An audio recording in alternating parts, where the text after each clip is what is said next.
Hi, I'm Belinda Luscombe. I'm an editor at large with Time. I'm sitting here today with violin virtuoso Joshua Bell, who has just started a sort of a new career as a conductor with the Academy of St Martin in the Fields. Mr. Bell, welcome. Thanks.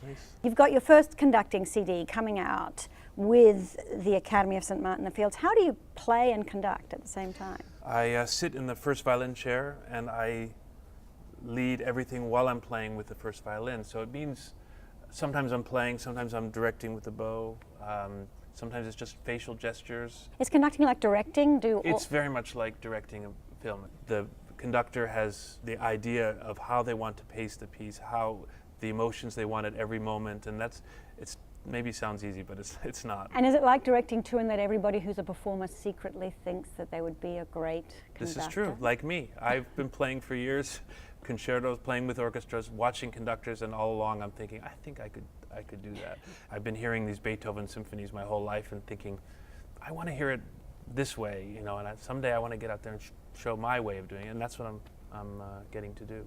So this violin, I think you paid somewhere between $3.5–4 million for that violin, the Gibson Stradivarius, and it's been stolen twice, Yes. right? Does it travel with its own security? Well, I can't give out my security secrets. Oh, then you'd have to kill me. But it's been the best investment I've ever made financially, although I'll never see the profits from it because I will die with this in my hand. You know, the only way anyone can really understand traveling around with a violin like this is that it's like a baby, which is completely priceless, and it is delicate, but it's been around 300 years, still has its original varnish, much of it, and it will be around for hundreds of years after I'm gone. And it survived that incident where it was stolen and covered in boot Well, polish. it does have a bit of intrigue around this. It was notorious violin for having been stolen from right here at Carnegie Hall in New York. Eventually the thief confessed on his deathbed that he had stolen it. He was a violinist and he just played on it his whole life. So covered it in shoe polish to disguise it and then played on it his whole life. So it's kind of a neat story. One cliche of musicians is that when they're young, they like to play really fast, right? And then as they get older, they learn to slow down. Have you found that to be true of you? It's a little disconcerting when you've poured your heart and soul into a Brahms sonata, and then you play a little flashy piece, and afterwards people come back and say, "I loved that Paganini piece. God, I was moved by this." Like, I just poured my soul into the big piece before that.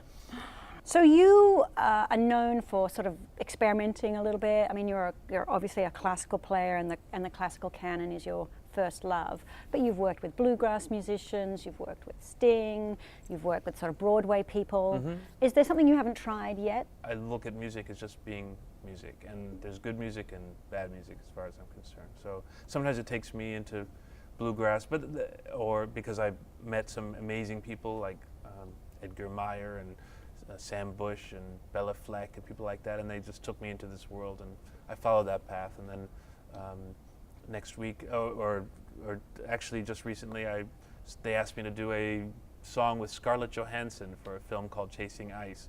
It was just a call out of the blue, and I said, why not? You know, and I didn't know she sang, but she's got a beautiful voice, and now that song is nominated for an Oscar. 6 years ago, you did this interesting experiment which is, you know, such an internet meme now. Yes, no, you do. No, really? Where you busked in a Washington subway. Right. You did some difficult Bach pieces, and nobody recognized you. Hardly anybody stopped. One guy recognized you. Few people stopped. Maybe this story's been told wrong. And a video was taken of it. And that video, you know, keeps coming back again and again. Are you surprised? Well, have I got that story wrong? I'd love to know. Sort of. I mean, the story itself was about 10 pages in the Washington Post. Right. I have mixed feelings about it. It's probably the thing I get asked about most. Which is like pouring your heart into the Brahms sonata. A little bit. Yeah. A little bit. You know, I have done other things.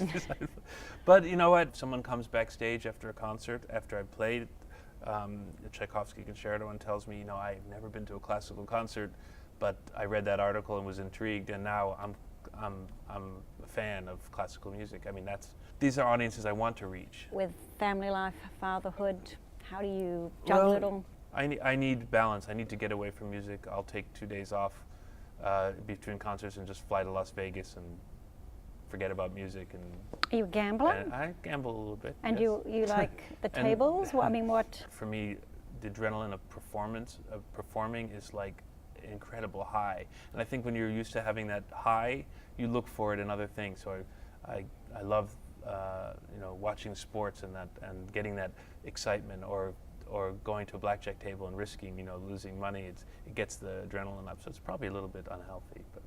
Well, as long as you, I mean, you seem to be comfortable. Violinists are actually historically are notorious gamblers. Going back really? into Wieniawski and Paganini, they all were known for having lost their Stradivariuses in gambling gambling games. And what hand would somehow a lot of it runs into the. What hand would you have to put the Gibson Strad down? You have to have would you have to be like a royal flush? It would have to be a royal flush. If you had not found the violin, or music, if your parents had not been, you said you had a fortunate childhood, then what would the alternative Josh Bell have done? When I was home around New Year's time, my sister brought out a tape that I hadn't heard for many years of my very first interview when I was 7 years old. I was playing my debut with the Bloomington Symphony in Indiana, playing BACH Concerto, and they interviewed me for a kids radio station. And so my answer to that very same question said, "What do you want to be when you grow up?" I said, "A detective or a scientist." And